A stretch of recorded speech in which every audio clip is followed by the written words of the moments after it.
এখন আর আমার আগের মতো হুটহাট করে বাইরে বেরিয়ে যাওয়ার ইচ্ছা করে না। আগে যখন মন চাইতো তখনই বিশ্বজিৎ আর আমি দুজনে মিলে বেরিয়ে যেতাম। যেদিকে মন চাইতো সেদিকে যেতাম।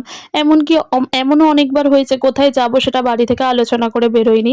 বাইরে বেরিয়ে তারপর দুজনের যেদিকে মন হয়েছে সেদিকে ঘুরে খাওয়া-দাওয়া করে বাড়ি চলে এসেছি। কিন্তু এখন আমি আর বিশ্বজিৎ লাস্ট কবে বাড়ির বাইরে বেরিয়েছি সেটা আমাদের দুজনেরই মনে নেই। হ্যাঁ, ও ওর মতো বেরোয়, আমি আমার মতো বেরোই। কিন্তু ওই দূরে কোথাও যাওয়া বা দূরে কোথাও বলতে কি টিউশন পড়ানো ছাড়া এমনি কোথাও খুব একটা যাওয়া আমার এখন হয়ই না, আর আমার ইচ্ছা করে না। সত্যি বলতে কি আমার একদম ইচ্ছা করে না।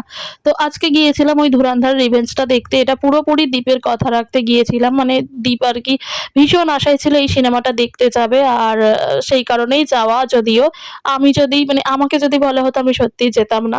কারণ আমার মানে ওই যে ইচ্ছাই আর করে না, মানে এরকম আরকি। তবে সিনেমাটা দেখারও ভীষণ ইচ্ছা ছিল। তো দীপ তো বারবারই বলছিল, তো সমস্ত কিছু মিলিয়ে আজকে যাওয়া হয়েছে। তবে গিয়ে বিশ্বাস করো ভীষণ ভালো লেগেছে। কতটা ভালো লেগেছে সেটা পরের ভিডিওতে জানাচ্ছি।